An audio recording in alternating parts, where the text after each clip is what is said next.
요한복음 4장 사마리아 여인의 이야기는 여러분 모두가 다 잘 아는 말씀입니다. 어떻게 보면 내가 충만한 삶을 통해서 행복한 삶을 살 수 있을까를 찾아서 남자를 6명씩 바꿔봤어요.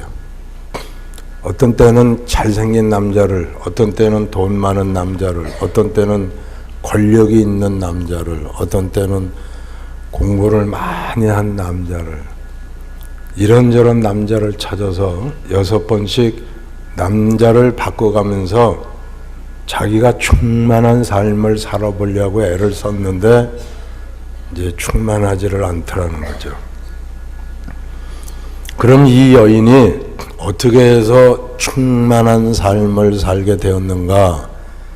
요한복음 4장을 통해서 우리가 충만으로 올라가는 계단을 같이 잠깐 생각을 하려고 그럽니다. 첫째로는 우리가 2012년 이 한 해가 내 삶에서, 내 가정에서 충만한 삶을 살기 위해서는 첫째가 뭐냐면 하나님 앞에서 내가 완전한 사죄를 받아야 된다는 거예요. 내 안에 죄가 있으면은 충만한 삶을 살 수 없다는 거예요. 그건 왜 그러냐 하면은 다윗이 시편 32편 당신이 참회하는 회개하는 참회의 기도문에서 시편 32편에서 죄라고 하는 것은 독이더라 그런 말을 했어요. 큰 죄든 적은 죄든 하나님께 지은 죄든 사람 앞에 지은 죄든 옛날에 지은 죄든 지금 짓고 있는 죄든 무슨 죄든지 간에 죄라고 하는 것은 독이더라 그런 말을 했어요. 32편 3절에서 내 속에 독이 있으면은, 죄가 있으면은 편안한 삶을 살 수가 없다는 거예요. 행복이 충만할 수 없다는 거예요. 평안이 충만할 수 없다는 거예요. 성령이 충만할 수 없다는 거예요. 충만한 삶을 살려면은 먼저 완전한 사죄를 받아야 된다는 거예요. 어떤 사람이 알게 먹었든 모르게 먹었든 독을 마셨습니다. 독을 마신 사람은요, 창자가 비틀어지고 끊어지는 것 같고 엄청난 고통을 느낍니다. 독이 내 몸으로 들어가면 평안할 수가 없잖아요. 독을 마셔서 창자가 끊어지는 것 같아가지고 고통스러워서 땡땡을 굴르는 그 사람한테 가서 평안할지어다, 평안할지어다. 그런다고 평안해지는 것 아니지 않냐 이 말이에요. 독을 마신 사람이 평안해지게 하려면은 그 독을 위로 토소를 하게 하든지 밑으로 쏟게 하든지 그 사람 안에 들어있는 독이 바깥으로 나오게 해야 그 사람이 평안할 수 있는 거지, 독을 그 안에 넣고서는 절대로 평안해질 수 없다는 거예요. 시편 32편에 보면은 다윗이 참회의 기도를 하면서 거기서 자기의 심경을 얘기를 하는 거예요. 죄를 안에 두고는 절대 평안할 수 없다는 거예요. 충만할 수 없다는 거예요. 32편 3절 찾으신 분들만 시작. 종일 신음함으로 내 뼈가 내가 하나님 앞에 내 죄를 토설하지 않았을 때에는 내가 종일 신음하면서 내 뼈가 쇠하여졌도다 그랬어요. 죄라고 하는 것은 아무리 내가 감추려고 했다고 해서 감춰지는 것도 아니고 죄가 내 안에 있는 한 평안할 수가 없다는 거예요. 그래서 2012년 얘가 여러분 개인적인 삶이든 가정이든 구역이든 우리 교회든 충만한 삶을 살기 위해서는 첫 번째 완전한 사죄를 받아야 돼. 회개해야 된다 이 말이에요. 회개하지 않고 절대 충만할 수 없다는 거예요. 시편 7편 12절에서는 사람이 회개하지 아니하면 하나님이 칼을 가르시며 그 활을 이미 당기어 예비하셨도다. 엄청 무서운 말씀을 하고 있습니다. 죄에는 무슨 죄든지 죄에는 하나님의 진노가 따른다는 거예요. 사랑하시는 여러분, 2012년 1월이 다 가기 전에 이 12년 벽두에서 우리는 철저히 회개해서 죄를 완전히 사함받는 그런 능력 있는 한 해가 되기를 축복합니다. 철저히 회개해야 돼. 어떤 사람은 옛날에 지은 죄는 회개하는데 지금 짓고 있는 죄는 시큰둥해버리고, 어떤 사람은 사람에게 지은 죄는 사람에게 사기치고 떼먹고 사람에게 나쁜 짓 한 건 회개하는데 하나님 거 도적질한 거 하나님께 지은 죄는 또 시큰둥해버리고, 어떤 사람은 큰 죄는 회개를 하는데 조그마한 죄는 그냥 얼렁뚱땅 넘어가려고 그러고 그러는데, 그렇게 하면 충만한 삶을 살 수가 없는 거예요. 사람에게 지은 죄가 회개해야 된다면 하나님 앞에 지은 죄는 더 몸부림치면서 회개를 해야지.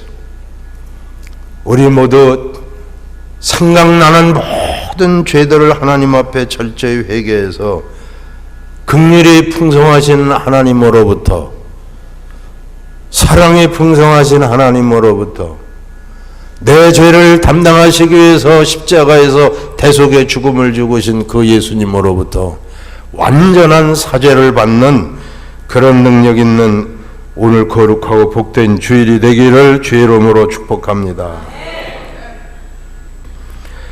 그래서 사도행전 2장 38절에서 사도 베드로는 이렇게 얘기를 합니다. 사도행전 2장 38절에서 너희가 회개하여 예수 그리스도의 이름으로 세례를 받고 죄사함을 받으라. 그리하면 성령을 선물로 주리라. 여러분, 아무리 건강한 사람도 오른발이든 왼발이든 한쪽 다리로만 깨끗 발로 목적지에 갈 수가 없는 거예요. 아무리 건강한 사람도 목적지까지 도달하려면은 오른발, 왼발, 왼발, 오른발 동행을 해서 같이 가야만 갈 수 있는 것처럼, 여러분 인생길 아무리 잘난 사람 나 혼자 가면은 넘어지고 실패하고 좌절하고 절망할 수밖에 없습니다.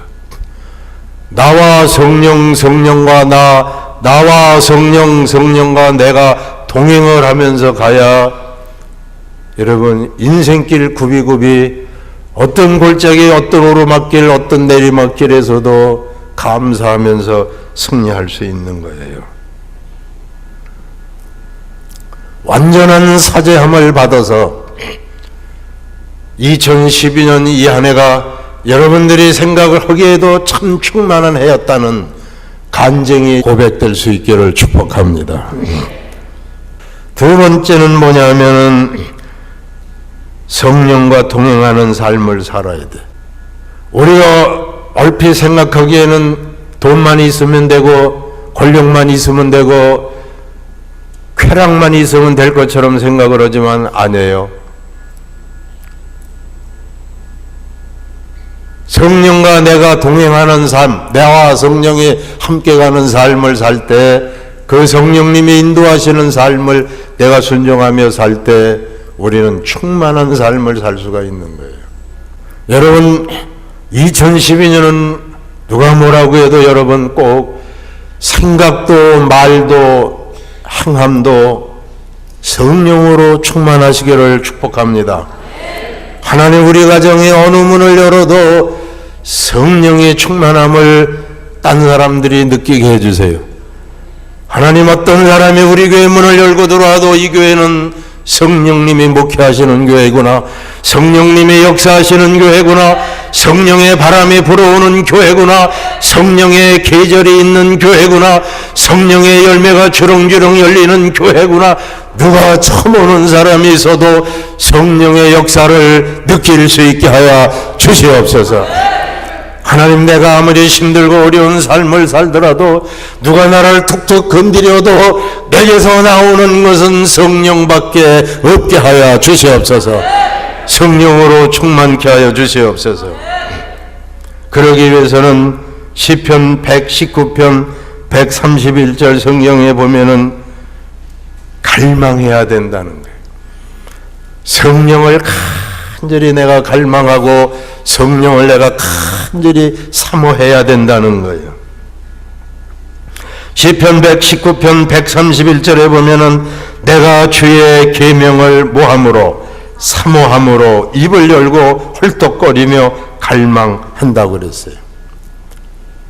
성령님, 내가 성령님을 시인합니다. 인정합니다. 모셔드리기를 소원합니다. 갈망합니다. 사모합니다. 내게 오시옵소서. 내게 충만하시옵소서. 갈망해야 된다는 거예요.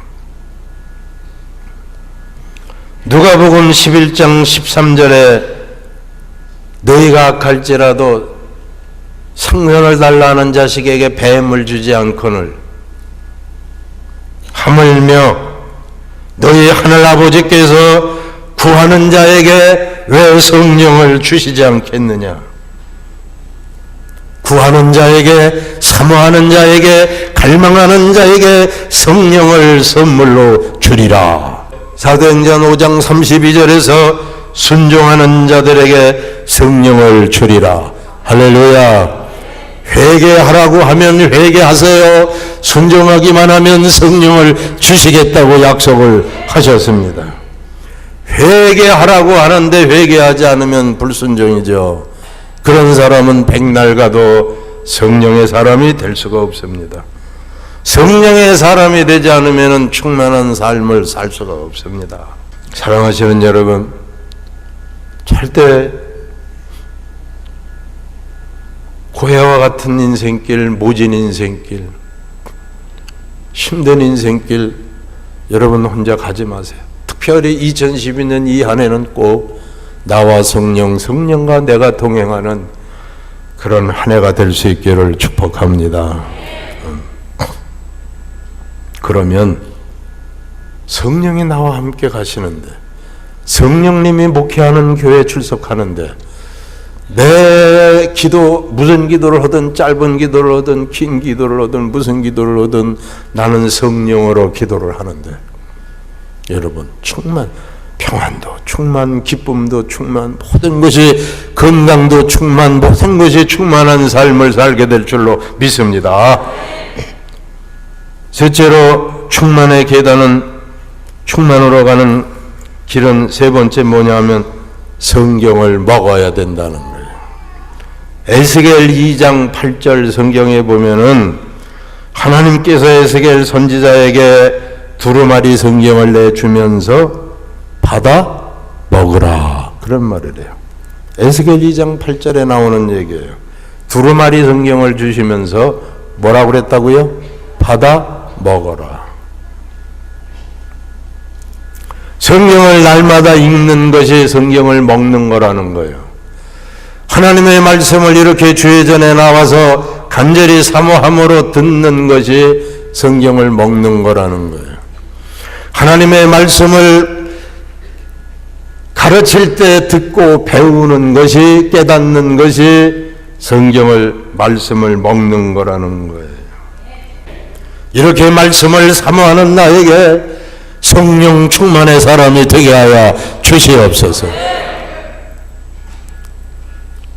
하나님, 내가 매일매일 같이 새벽 기도에 나와서 말씀을 듣지는 못해도 주의 전에 거룩한 주일에 나와서 말씀을 들을 때마다 온 정성을 다하여 마음을 다하여 뜻을 다하여 하나님 말씀을 사모하여 듣겠사오니 사도행전 10장 44절에서 베드로가 말씀을 선포할 때 그 말씀을 사모하여 듣는 이들에게 성령이 충만하더라, 성령이 임하더라 했던 것처럼 말씀을 사모함으로 듣는 나에게도 성령이 임하게 하여 주시옵소서.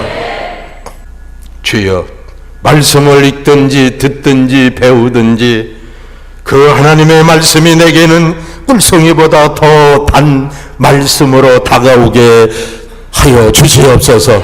아니, 내가 그렇게 사모하겠습니다. 사모하겠습니다. 주여, 내가 성령의 사람으로 완전히 회개하는 삶을 통해 내가 하나님의 말씀을 사모함으로 내게 성령이 임하심으로 주여, 내가 2012년은 결코 충만한 해로 하나님께 영광을 돌리기를 소원합니다.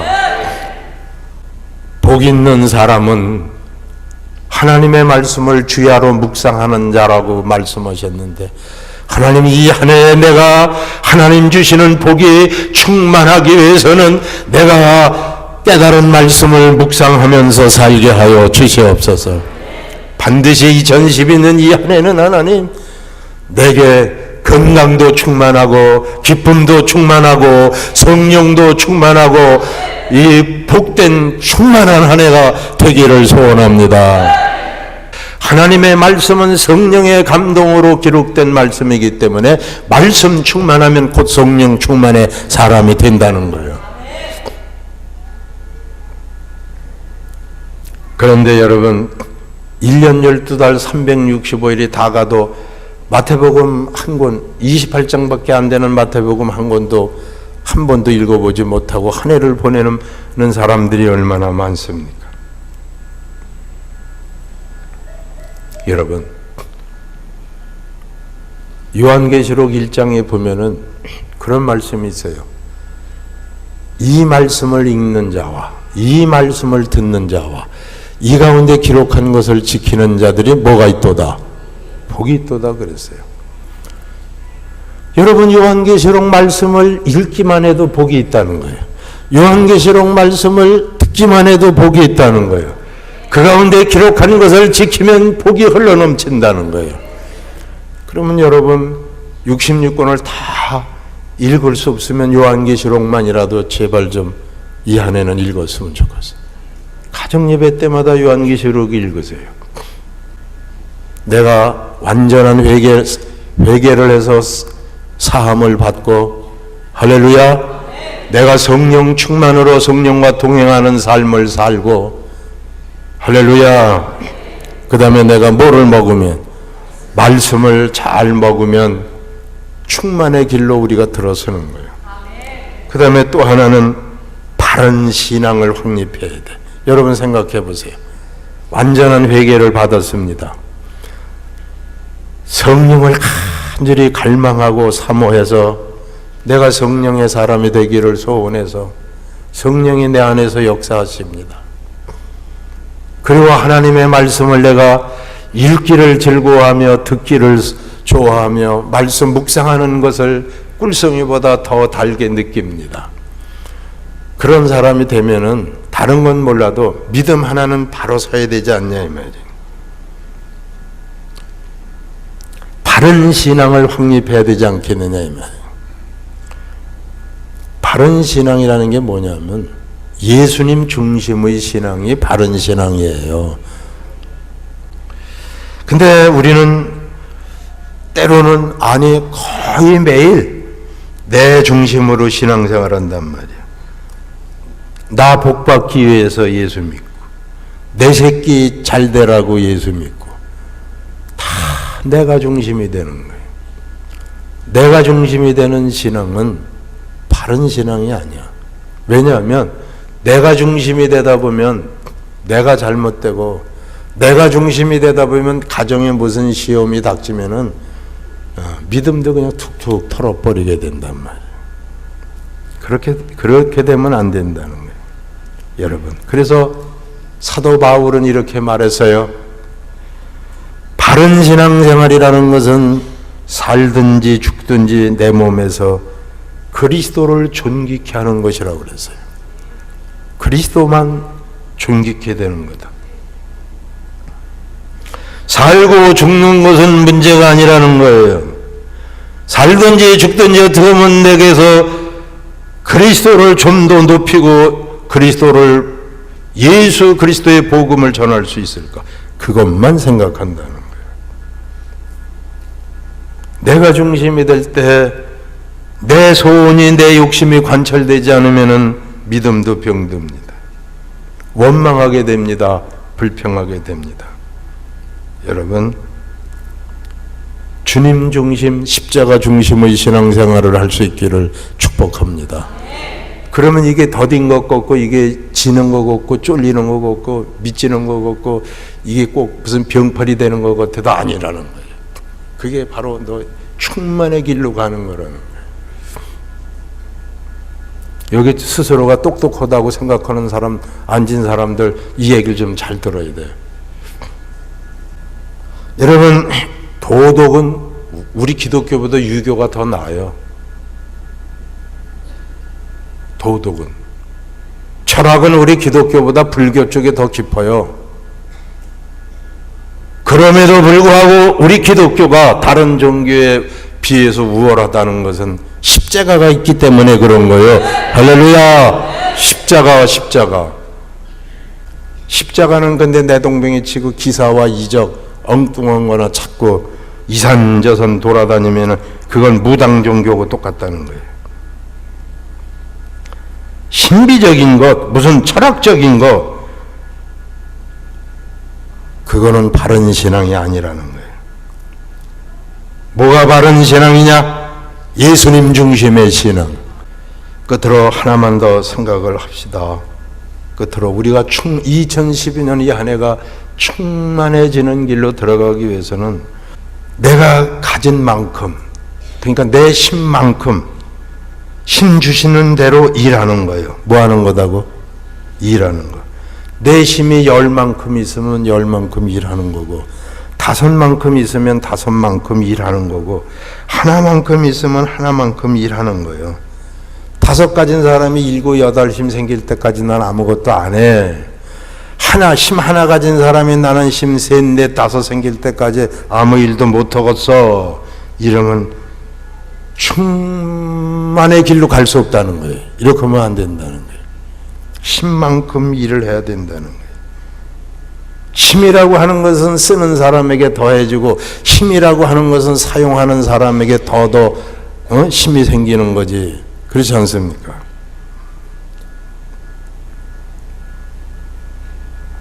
지금 내가 여러분들에게 드린 말씀이 이 요한복음 4장에 나오는 얘기한 거요. 다른 얘기가 아니에요. 자, 보세요.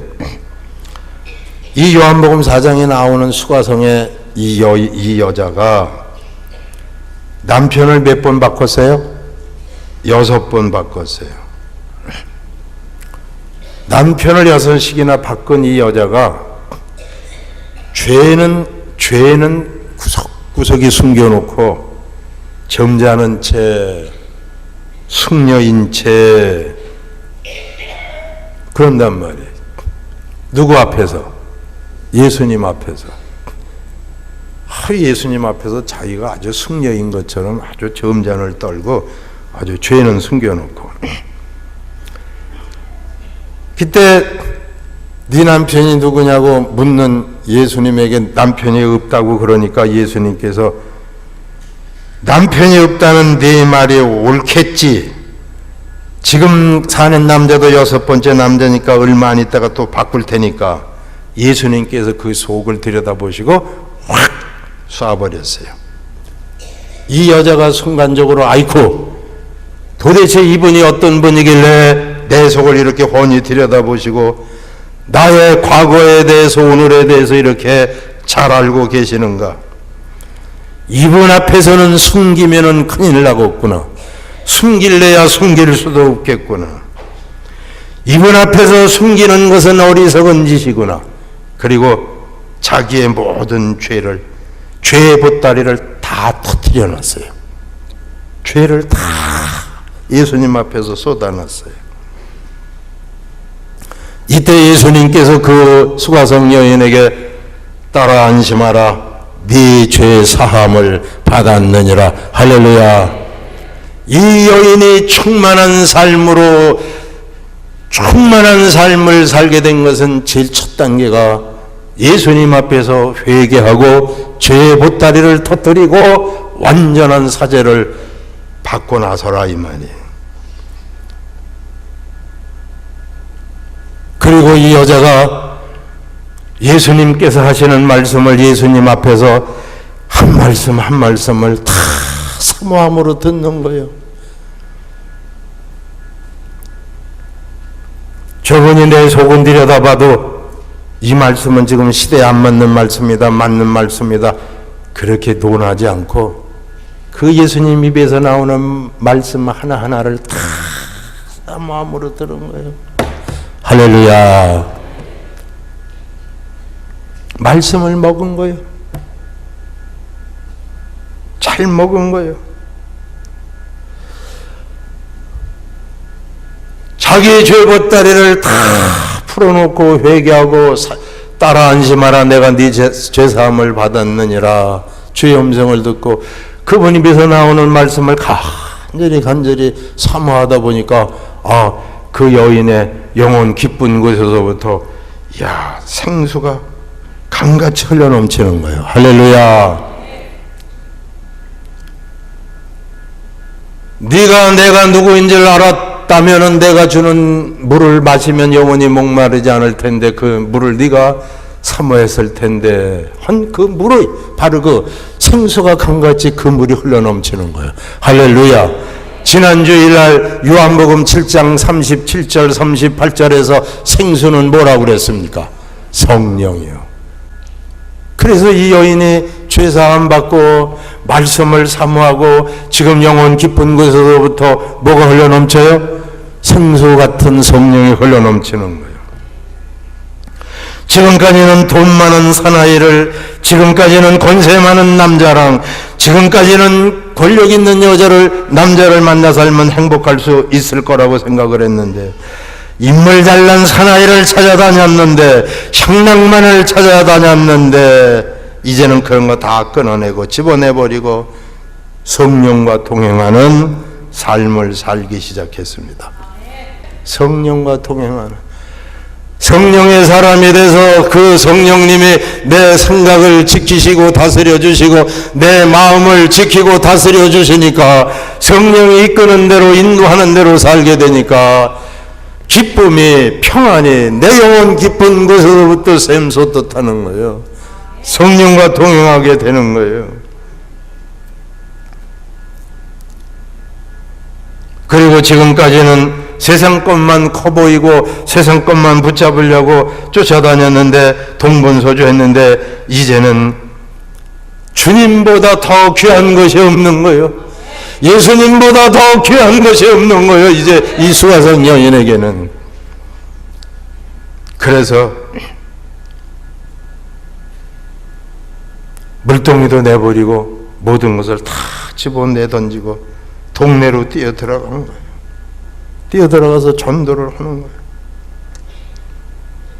어제까지는 많은 남자들을 지옥으로 끌고 가던 이 여자가 오늘은 많은 사람을 예수님께로 인도하는 전도자가 된 겁니다.